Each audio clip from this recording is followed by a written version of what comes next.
Well, welcome, David Archuleta. So excited to have you in the K2 studios. We were trying to figure out the last time you were actually here. That couldn't have been 2008, right? I mean, it might have been. Like, that's so long ago. I know, but it was crazy. But like, you had this film. I'm like, I swear I've we've spoken to you before. We've like hung out before, yeah. right? I mean, if not, you give those vibes. Well, so. thank you. You too. Like, Thank by you. the way, I just have to say, you had me bawling yesterday on the Long Island Railroad. So I know your song, and it's been on my playlist forever. Held Together, and I'm one of those people, and I think that there are two types of people that listen to songs where you either hear the music first and then the lyrics, or vice versa, right?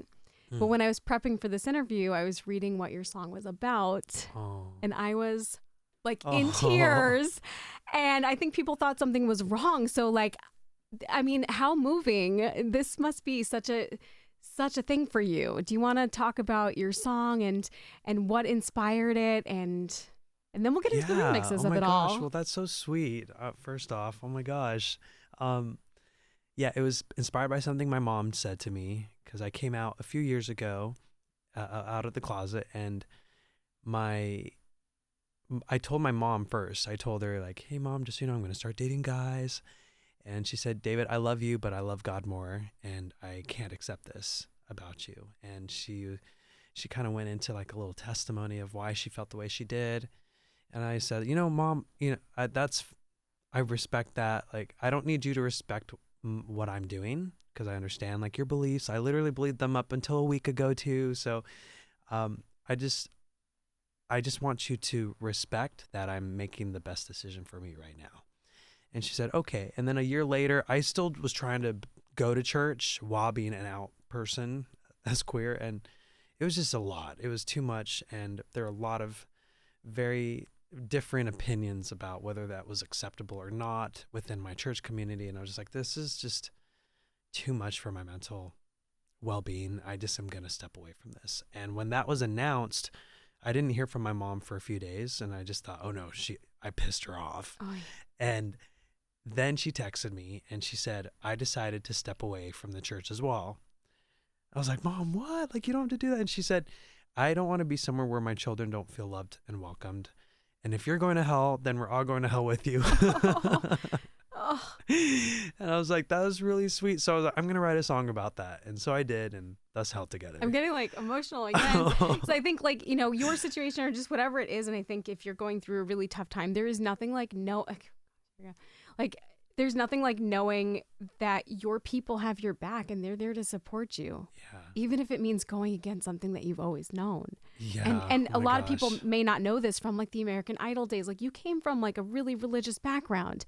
Yeah. And for a while you were a missionary. Like, talk about doing a 180. I was. Leaving the church. Oh my gosh. Yeah. Oh. You know, all I was a missionary in Chile for 2 years after American Idol. So I was really, really like faithful in my beliefs. They were everything for me. And I feel like a lot of who I am today is built from my community I grew up with and that I loved. But when I came out, it was just, yeah, it was, like you said, like a 180 in a sense, because I'm like, oh my gosh, I don't know who I am anymore. Like, what? I can be whoever I want now too, but it's also like, what? But there aren't rules for me to follow. I'm so used to having all these rules and like letting that guide my life. And now I'm like, screw it. Like, I can do whatever I want.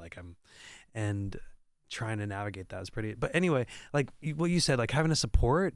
Oh my gosh. Because not everyone gets that. No. And I was so grateful that my mom was willing to go out of her comfort zone to see where I was coming from. Because a lot of people's parents don't do that. And a lot of my friends' parents haven't. Like, they stopped talking because you hear those stories every day. Yeah. And it's heartbreaking. It's like, gosh, talk about being lucky. But your mom, was that the first time at Can't Cancel Pride that she got to see you sing that live? Yeah. Stop it. What was that? How did you get through without crying? Oh gosh. I mean, like, you have to kind of just like shut some of your sentiments off. You're like, okay, it's not my mom. I can't think about my mom being there. I can't think about how this was inspired by what she said. You just kind of have to go on autopilot. Otherwise, you don't get through the song. And it's like, I'm a performer. I need to like get through without cutting into the song, but sometimes you just kind of get a little choked up with some of the words, because it's like it just me it like, for example, there's a line in the word that says, if they don't like the way you're made, then they're not any bit then they're not any better. If paradise is pressure, then we'll go to hell together. Gosh, when I like re-listened to the song, I was just like, oh wow. And then now I understand your friend's reaction too when you played it for them the first time. I think Lindsay Sterling was in the car with you. But that was their first time hearing it, right? Yeah. Oh, wow. Yeah. And they were Lindsay, she grew up Mormon as well, and she still goes to church. And so for her to kind of like take in that message, I was like, hey, like, I don't know how you feel about this. Like, are you okay with me posting this? I just want to double. She's like, you have my full 100% support. She's like, please post it. Like, I want people to know that I'm in your corner and anyone else in your situation in their corner too. And I was just like, that is really sweet. Because so beautiful. There are different opinions, like I said, in the Mormon community. A lot of people who are very supportive, like Lindsay, and other people who are just like, we're not gonna even talk to you anymore. So it's an awkward place to be. It's such a spectrum of like how people are gonna react, right? Yeah. But how have you felt like super embraced by the queer community? I have, yeah. They've been amazing, and I was told so many things about what the LGBTQ+ community was when I was in church. Like, stay away from them. They're only trouble. They're only bad. All they think about is sexual stuff, and so, I think they're like, yeah, they're sexually positive, they're sex positive, and I think with that too, like I've learned that it's like, okay, sex isn't a bad thing. Like when I grew up, it's like sex is only meant to have children, and to seal the marriage together, like, and that's it. Like, if you think it's pleasurable, like, it's not a good thing. And it's like, well, I'm like, okay. Having a different perspective and learning like sex is okay and you can be responsible about it. Like, not only is it okay, you can talk about it and go about it responsibly so that you don't get yourself into stickier situations. But anyway, I don't know. I'm talking about sex. No, I'm just curious to know, is that something that, being exposed to a different point of view as an adult, was it like, did it break you a little bit? Like, whoa, okay, I felt like I was being shock. I felt like I was like a 7th or 6th grader again. Yeah. Because I was like learning all these things. Ed. Yeah, sex ed. I never had sex ed. So it was like, oh, like I'm like learning as a 30-something-year-old how this all works. Listen, yeah, it's pretty interesting. That's kind of amazing. I love the whole thing. And you've been doing a lot. So you did Can't Cancel Pride. I know you were at Hudson Yards yesterday. How did that go? It was amazing. There's so many people that showed up, and I was just like, wow, people know the words to my songs, like not just Crush. Like, how do you know that one? Like, how do you know like Invincible, or like these more obscure songs of mine that I perform and have fun? But I'm like, I felt the love. I felt the love in New York City, which was nice. I wish you could stay for the big Pride, but I think you're gonna be in Houston, right? Like you're doing the whole circuit. I'm doing Houston Pride, which I'm excited for. That's too. going to be awesome, though. One of these days, I really need to come and experience the full-on New York City weekend Pride. I saw John Summit's playing. I'm just like, even though I did just see him at EDC, but it's still fun. I love seeing we all DJs playing. Like, it's so much love, and I think that's what it's all about. And we love having you a part of that. Now, big news for you. One of the reasons you're in New York, tomorrow you're doing Good Morning America. I am, to perform with the remixes. There's not one, not two, but 3 remixes of your song. Yeah. They're coming out tomorrow, and I get to sing Held Together on GMA as well. And it's all...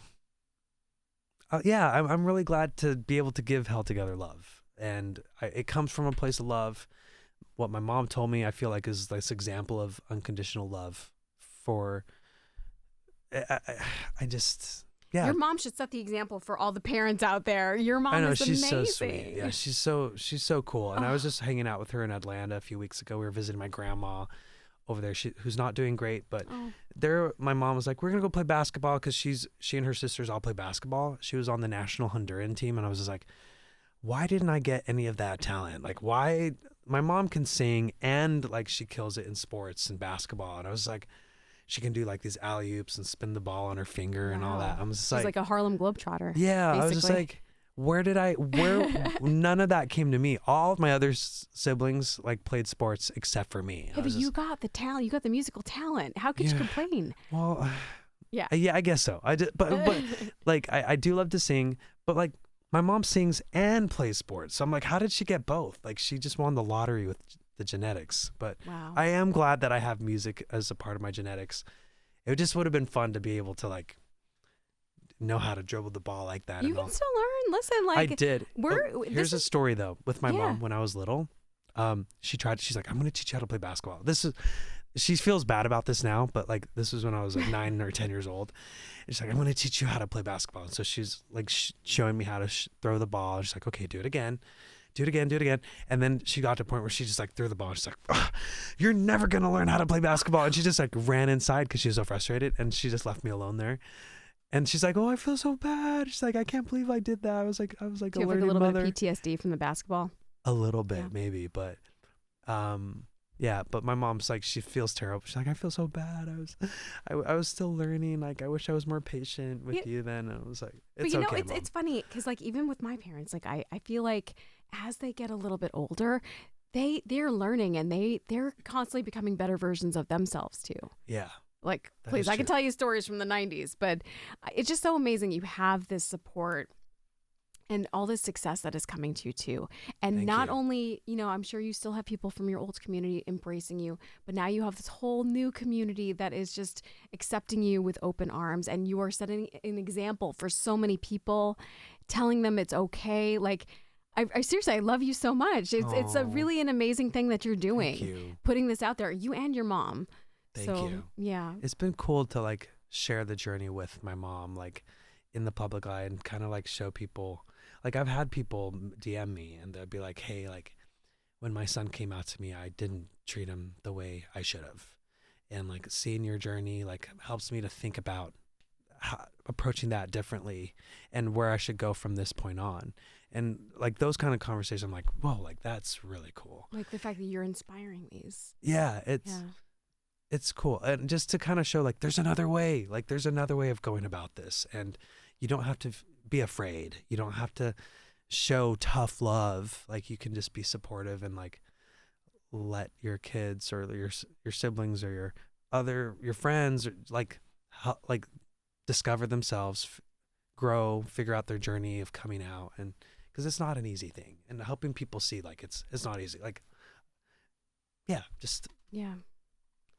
Well, congratulations on everything. The remixes, can I ask like what inspired them? Because I mean, the song is like this beautiful ballad, which by the way, the gospel choir in the background, beautiful touch. Thank you. I think that's like so special. But what made you decide to do the 3 remixes? Oh, well, I just reached out to different DJs that I either knew through a friend or that I saw at a festival.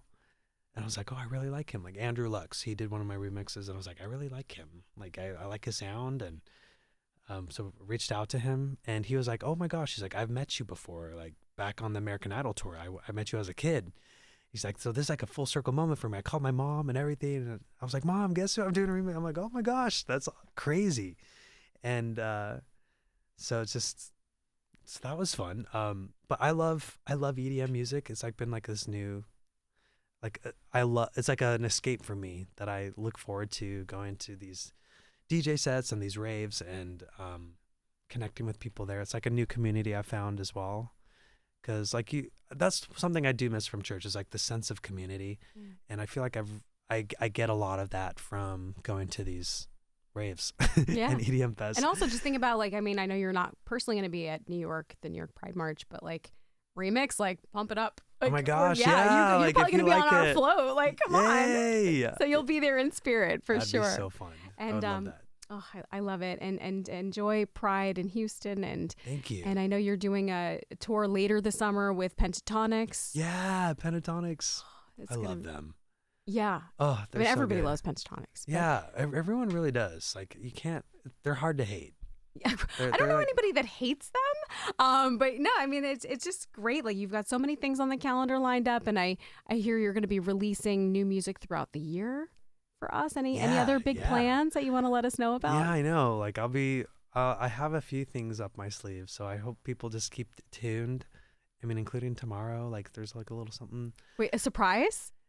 Yeah. On Good Morning America. Yeah. So Okay. they should tune in and see that, and then the remixes for How Together will be out tomorrow. So if anyone feels like dancing, like put it on and see if it makes you move. Like we're all about that here at KTU. Hey. David Archuleta, everyone, thank you for coming. Thanks for having me.